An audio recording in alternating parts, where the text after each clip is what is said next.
দুর্গম পাহাড়ি অঞ্চলে স্বাস্থ্যসেবার রীতিমতো বেহাল দশা। অবকাঠামো আছে, জনবল নেই। জোড়া তালি দিয়ে চলছে কার্যক্রম।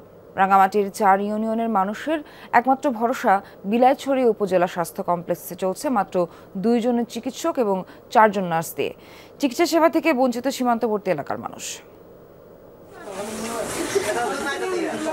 ভারত ও মিয়ানমার সীমান্তবর্তী দুর্গম উপজেলা বিলাইছড়ি, যেখানে 1983 সালে টিন শেড নির্মিত উপজেলা স্বাস্থ্য কমপ্লেক্সটি পর্যায়ক্রমে 10 শয্যা থেকে 50 শয্যায় উন্নীত হয়।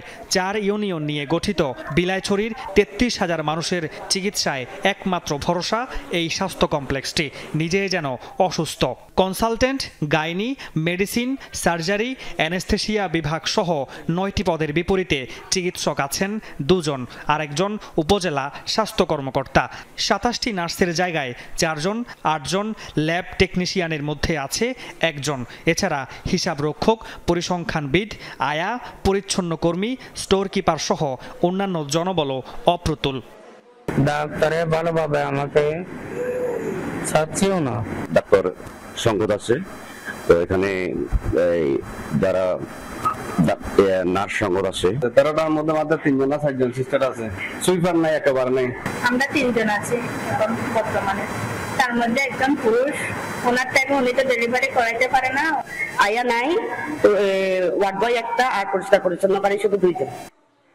অবকাঠামো গড়ে উঠলেও জনবল সংকটের কারণে চিকিৎসা সেবা থেকে বঞ্চিত দুর্গম এলাকার মানুষ। যদি আমরা কিছু নিয়োগ পাই তাহলে মোটামুটি কিছুটা আমাদের যে টিকা কার্যক্রম বা বিভিন্ন কার্যক্রমগুলো একটু আমরা আগের থেকে আরো সফলভাবে চালাতে পারবো। এমনিতেই মেলে না নাগরিক সুবিধা, তার উপর স্বাস্থ্যসেবার বেহাল দশা। সংকট সমাধানে যথারীতি আশ্বাস দিয়ে যাচ্ছে কর্তৃপক্ষ। সংকটটা আছে, পাশাপাশি নার্সিং সংকটটাও আছে। আমরা শুধুমাত্র 4 জন সিনিয়র স্টাফ নার্সিং এ কাজ করছি। যেহেতু ঊর্ধ্বতন কর্তৃপক্ষকে জানিয়েছি, আমরা আশা করছি যে এটা অচিরেই সংকটটা কেটে যাবে। মামুন রশিদ, যমুনা নিউজ।